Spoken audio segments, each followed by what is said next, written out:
Partie 11. La liberté sous la nouvelle alliance. Mes chers frères et sœurs qui êtes éparpillés un peu partout dans le monde, et à vous tous qui regardez mes vidéos. Combien est-ce merveilleux de pouvoir nous baigner journellement dans l'amour de Dieu, d'y nager et de pouvoir laisser déborder et couler cet amour, afin que beaucoup puissent se délecter de cet amour.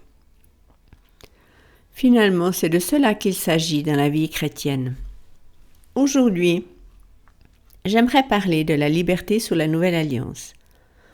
En Galates 5, il est parlé de quelque chose de génial. Je lis Galates 5, 1. Si le Christ nous a rendus libres, c'est pour que nous le restions et que nous jouissions de la vraie liberté qu'il nous a acquise.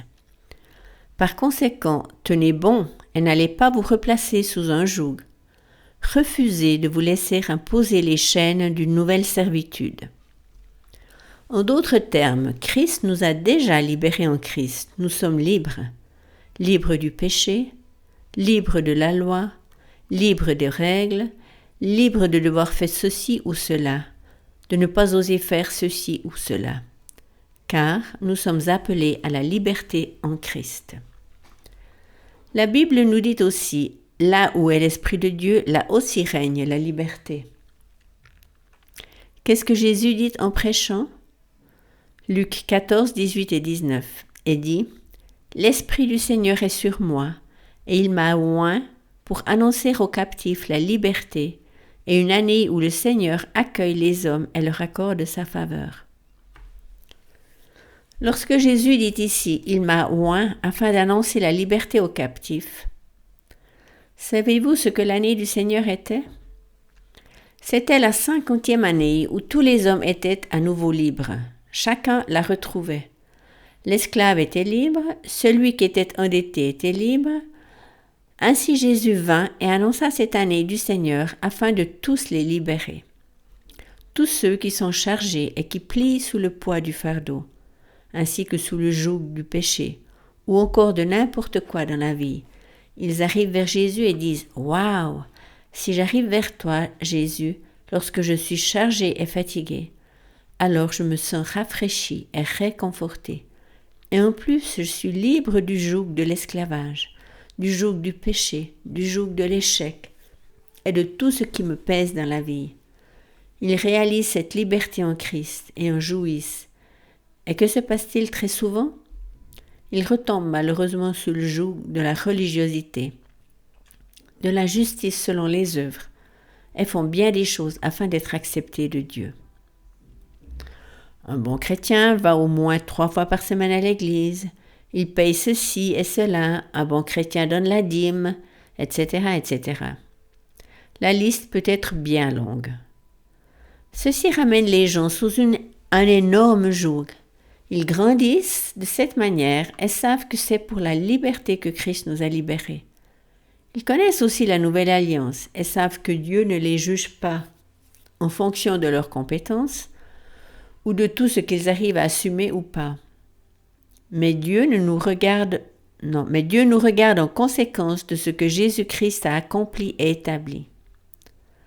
Tout à coup, il réalise « Waouh, je suis libre, je n'ai donc plus besoin d'agir en fonction du joug de la servitude. » Il rejette tout ce qui faisait déjà partie de ce joug. Malheureusement, il passe très souvent d'un extrême à l'autre. « Oh, je n'ai plus besoin de faire quelque chose, je suis libre en Christ. » Paul a dit encore ceci. « Si le Christ nous a rendus libres, c'est pour que nous le restions et que nous jouissions de la vraie liberté qu'il nous a acquise. Par conséquent, tenez bon et n'allez pas vous replacer sous un joug. Refusez de vous laisser imposer les chaînes d'une nouvelle servitude. En vous laissant influencer par votre chair. » En d'autres termes, Paul dit que la liberté sous la nouvelle alliance peut aussi être abusée.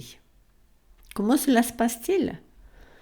Du moment où j'ai tout effacé ce que tous mes péchés, mon passé, mon présent, mon avenir représentent en le prenant à la légère. Mes chers amis, j'ai grandi moi avec l'assurance du salut et un schéma de pensée qui me disait que chaque fois que je péchais de nouveau, je perdais mon salut. J'avais donc l'assurance qu'à chaque fois que je péchais, j'avais alors à nouveau perdu mon salut. Donc, je devais toujours ressupplier Dieu de ce qu'il me redonne le salut. Ainsi, durant ma jeunesse, j'ai toujours espéré que Jésus ne revienne en aucun cas lorsque je venais de commettre une erreur ou un péché. Car si tel était le cas, j'irais tout droit en enfer. Je vivais donc constamment en manque d'assurance du salut, dans la condamnation de mes fautes, jusqu'à ce qu'enfin je reconnaisse que tout a déjà été payé. Le passé, le présent ainsi que l'avenir, tout a déjà été payé.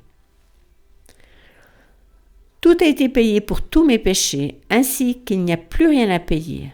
Je ne devrais donc plus jamais rien payer durant toute ma vie pour une quelconque faute. Cette liberté est si merveilleuse et géniale. Elle m'a libérée, elle m'a fait du bien. Et tout à coup, c'était comme un tout autre niveau de qualité et de joie dans ma vie. Malheureusement, j'ai toujours dû voir comment les chrétiens ont abusé de cette liberté et ont servi la chair au lieu de servir l'esprit. Ils disaient « Oh, je ne suis plus pas religieux » et lorsque j'étais dans cette église très religieuse, je n'osais absolument rien faire. Maintenant, je désire enfin faire ce que je désire. J'en ai le droit car je suis libre, je ne peux boire tant que je veux. Tout cela, non, donc n'est aucun problème, sans discussion.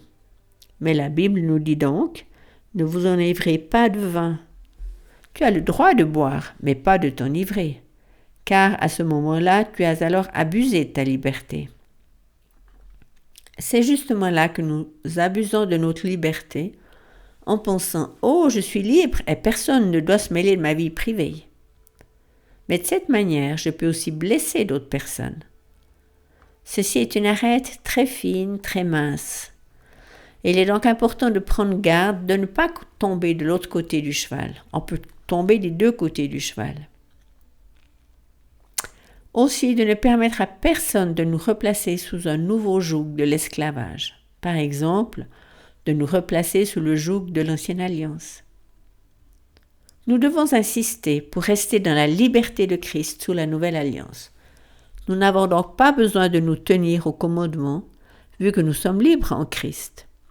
Mais, cher ami, chaque fois que tu abuses de ta liberté, en t'aimant toi-même plus que les autres, en pensant être le plus grand et le plus important, de cette manière-là aussi, tu auras abusé de la liberté selon la nouvelle alliance. Pourquoi ? Parce que la Bible dit, dans le Nouveau Testament et sous la nouvelle alliance, de voir mon prochain plus haut que moi-même. C'est justement cet allélon qui est mentionné 94 fois dans le Nouveau Testament. Donc, chaque fois que je vise à l'encontre de cet allélon, c'est-à-dire de ne vivre que pour moi-même et pour mes intérêts, pour ma vision, ma connaissance, et j'en passe, j'aurais alors abusé de ma liberté. Donc, sommes-nous libres sous la nouvelle alliance ? Oui, bien sûr.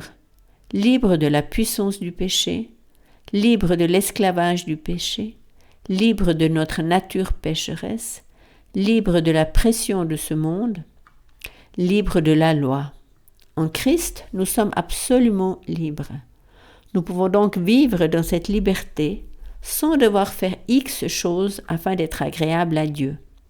Nous n'avons pas besoin de craindre de retomber dans le péché, où la punition est à nouveau notre partage. Nous sommes réellement libres de toutes ces choses. Mais vivre dans la liberté signifie aussi vivre dans l'amour. Car chaque fois que je ne marche pas dans l'amour, j'ai alors abusé de la liberté selon la nouvelle alliance.